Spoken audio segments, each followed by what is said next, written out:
Indiana furup masel nungshi nadanaba silibasi punna thengnaminasi haidana kokomigi maikei dagi thamlai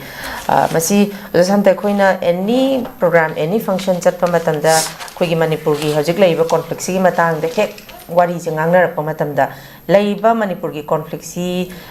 laiba manipur da laiba tongan ba furup sing si nungshi na handabasi india lengangna sanaba lilani haibasi adum akhoi targa lai ngasi maksu kokomigi maikei dagi thamlagli masi punna khoise punsin minasi india lengakna sanari basi khoi yaningde habasi miyamna di lauri dumakpu osa santana yengba yabada khoi hojik lairiba khoigi unrest oiba khoi chahi almost 3 years me dadi 3 years phaduri bane si sida osa santa india lengakna sanare haba statement namsu tongan ba khoi mi any speaker khuding maktagi dum targa lai masida osa santa khoina yengba yabasi sanare haba sima dum haire adui bitargadi lairiba sanariba singji sanadanaba khoi kari tawba tai habasi chap chana khoi si punsilabra masi sanahandanaba ngambasina kari strategy tawba yai habasi matangda miyamna pami jinga sagi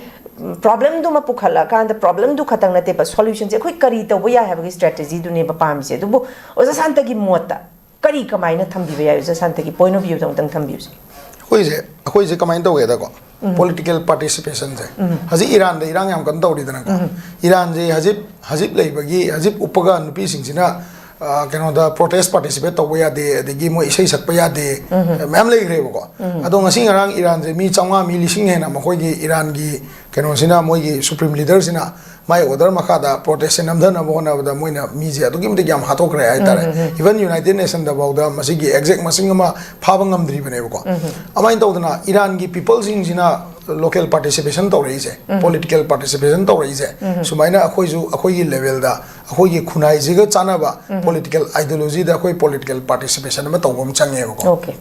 akhoi political party politically akhoi participate to bida chatlaga chawda botha do to mada thado ena chatlaga akhoi na hek khubi namaga hek halaga mana thabak torok ba ngai lei tar di akhoi lebak se si condition digi ahong bala waiba aduna sai exemplary power season rakba aina taba topa tholakpa yaroi ga na tawnarakpi adagi ki halakpa khangalakpa si culture sem lakaneba sidi prajana leader se prajana kanano leader phabase akhoi damak thabak torokadaba leader se senjadum ja tawdaba khatana leader phabanate akhoi ngangthok pawado mukpumu aga tawngam ba changi ko miwonda mi mayam da akhoi na leader oirabane na mayam na aibu thagat pire na haraga aina khadang atang nom leibudo adusu yadab leibo ko mayam gi level da kumtharaga miyam gi leiriba political ideology se yum da phammaga TV de yengaga natraga ngasai Facebook de yenga yadre he sidi na haibi ideology se mana torokti se kai no ne na ma adu gi level do kakhalaga akoina di mawon si to ina thagat khibne na haibi ngambagi capacity ma nang adu to to tare khoina mathang da lothokani ga haibi ngambagi shakti ma utpama praja gi power ji ji manipur sida politically utri ba sineba manipur miyam na lebang nungsi se political participation yaudana nungsi bine lojai hai tare manipur miyam si manipur kai dore hai di jun 18 gumba thawdo ma thon bangami adagi ngasai gi kana gumba mi ma da phok chawda ikhai da natraga akhoi gi dolai thabi da kari gumba thawdo am thoye adi miyam si phat launa lingjen manab dingami tawbato madu gi do akhoi side gi akhoi ni yenga na mayam na yengmina da kuina chatta base sigi poche political participation ama yauda da tawri ne ma political participation ji akhoi lam ji ga chana ba political ideology le gidam ne plato na aristotle na adagi keno na lenin na haning ma hairam jano ba akhoi lam ga chana ba le gidam ne mi gi china gi mao se tung na ma na tawri mi sidi adagi keno da hanoi gi akhoi gi ho chi min na magi maram se